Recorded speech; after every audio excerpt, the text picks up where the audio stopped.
스가랴 4장입니다. 1절, 5절. 2절에서는 순금 등잔대에 초점을 두고 등잔대 위에까지 어떻게 기름이 공급되는지 설명합니다. 그리고 이는 3절에서 등잔대 곁에 두 감람나무에까지 연결됩니다. 감람나무는 감람류를 내는 나무로 등잔을 밝히는 재료인 기름의 근원이 됩니다. 감람나무와 기름을 연결시키는 것은 이 장면에서는 분명하지 않습니다. 그러나 11절로 14절에서 감람나무와 기름의 관계를 유추해 볼 수 있죠. 두 감람나무는 2절에서 묘사하기 시작한 순금 등잔대 위에 등잔을 밝히기 위한 기름의 근원입니다. 다시 거꾸로 보자면 이는 두 감람나무에서 끊임없이 기름이 공급되어 순금 등잔대 위에 등잔이 밝게 비추고 있는 장면을 소개한 것이죠. 두 감람나무에 대한 설명은 12절로 14절에서 다시 거론하며 설명하는데 거기서는 기름 부음 받은 자 둘이라고 대답합니다. 두 감람나무의 정체는 환상의 의미를 밝히는 가운데 드러나지만 순금 등잔대는 이 환상과 환상에 대한 설명에서 여전히 베일에 쌓여 있습니다. 따라서 우리는 추측할 수밖에 없는데요. 이에 대해 대체로 세 가지 해석이 제시됩니다. 문맥상 순금 등잔대 환상이 성전 재건과 관련된다는 점을 고려할 때 순금 등잔대는 하나님 백성을 가리키기보다는 일반적으로 하나님의 임재를 상징하며 더욱 구체적으로는 성전을 가리킨다고 할 수 있습니다. 두 감람나무의 정체가 궁극적으로는 메시아적 인물이겠지만 구체적으로는 여호수아와 스룹바벨이라는 두 인물이라고 한다면 순금 등잔대 환상은 기름이 공급되어 등잔대가 유지되듯이 이 둘을 통해 성전이 완성된다는 의미로 해석할 수 있습니다. 6절로 7절입니다. 1, 3절에서 환상 내용을 소개했는데 4절 이후에서는 이 환상이 의미하는 바에 집중합니다. 다른 환상들에서는 스가랴가 이것들이 무엇이니까 라고 물을 때 천사가 대답하며 환상의 의미를 밝혔습니다. 그러나 여기서는 11, 14절에 가서야 이 질문을 다시 확인한 후 감람나무 정체에 대해 밝히는데 그 대답 역시 구체적이지는 않습니다. 또한 순금 등잔대 의미는 더욱 모호하게만 남겨지죠. 4, 5절에서는 환상에서 보여주는 것들이 무엇인지 주목하게 합니다. 그러나 6, 7절의 대답은 이 질문에 대한 직접적인 대답이 아니죠. 6, 7절은 여호와께서 스룹바벨에게 하신 말씀을 담고 있습니다. 6절의 힘과 능력은 내 영과 대조되는 인간의 힘을 의미합니다. 물론 내 영의 역사는 9절에 표현된 성전의 기초와 관계가 있습니다. 스가랴가 이 메시지를 전하는 당시 역사적 배경은 성전 건축이 여러 반대에 부딪혀 중단된 상황이었습니다. 학개와 스가랴 선지자는 성전 재건을 독려하고 있었는데 스룹바벨은 정치적인 지도자로서 성전 재건을 주도해야 할 인물이죠. 인간의 힘과 능력으로가 아니라 여호와의 영으로 성전 재건이 가능함을 권고하며 주변 환경이나 인간적인 조건이 아니라 하나님을 의지하도록 권고하는 메시지입니다. 7절은 성전 재건에 방해가 되는 것을 산에 비유했으며 산이 평지가 된다는 것은 평탄하게 일이 진행될 것이라는 점을 의미하죠. 7절의 머릿돌은 건물의 완성 단계에 놓는 중요한 돌을 가리키며 성전이 완성될 때 하나님의 은총이라고 모두가 인정하게 될 것입니다. 그러나 성전의 완성은 곧 성전이라는 건물의 완성만을 의미하지는 않습니다.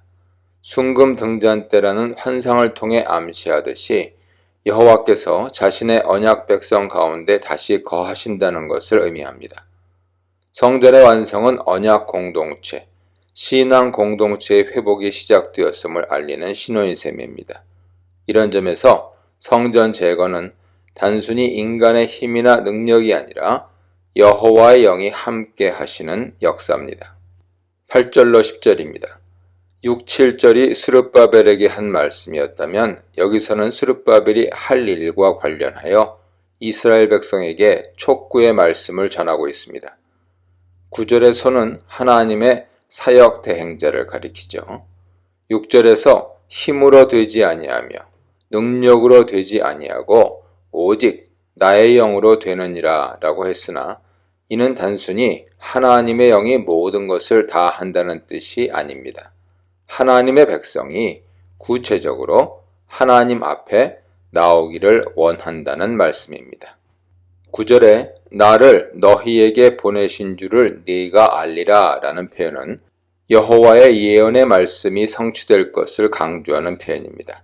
다시 말해 선지자를 통해 대언되는 여호와의 말씀이 성취됨으로써 그 선지자가 하나님이 보내신 선지자임을 인정하게 된다는 뜻입니다. 10절에서 작은 날이라고 멸시하는 것은 당시 제2성전에 초라한 외양이 얽힌 사람들의 시선을 가리킵니다. 파괴되기 전 솔로몬 성전에 비해 기초를 놓은 제2성전의 겉모습은 볼품이 없었습니다. 부푼 기대를 안고 바벨론 포로에서 돌아온 이스라엘에게는 이만저만한 실망이 아닐 수 없었습니다.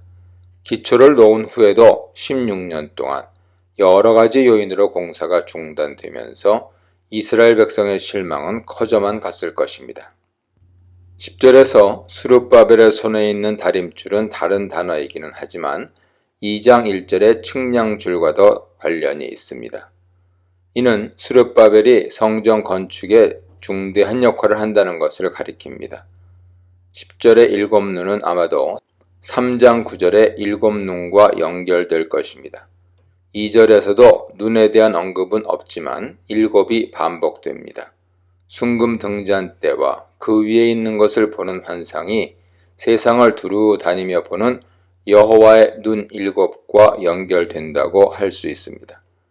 이는 여호와께서 친히 증인이 되심과 동시에 성전의 완성에 대한 예언이 확고히 성취될 것을 보증하는 이가 되신다는 의미죠. 11, 14절입니다. 여기서는 두 감람나무가 무엇인지에 대해 초점을 두고 내용이 진행되며 감람나무와 순금 등잔대와 어떻게 연결되는지에 대해서도 추가적인 묘사가 있습니다. 11, 12절은 두 감람나무의 위치를 다시 확인하고 무엇을 의미하는가를 반복하여 묻습니다. 이어서 13절은 스가랴 선지자가 알지 못한다는 것을 재차 확인하죠. 14절에서는 두 감람나무의 정체를 알립니다.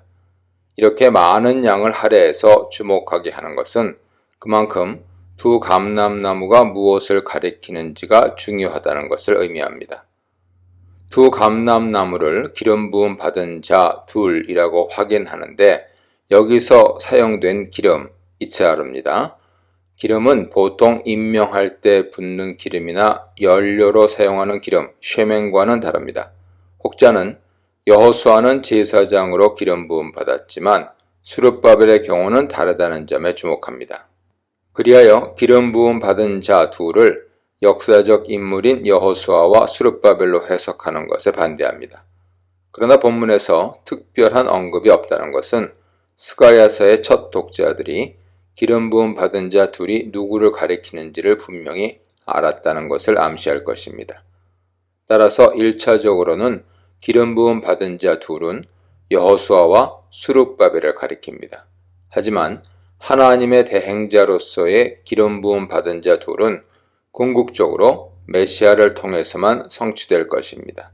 요컨대 우리는 1차적으로 당시의 역사적인 두 인물에게 적용하지만 궁극적인 의미에서는 성전의 완성을 이룰 메시아적 인물을 가리킨다고 해야 할 것입니다. 순금 등대와 두 감람나무, 하나님 나라는 하나님의 영으로 작은 일이 아니다에 대해 묵상해 보시기 바랍니다.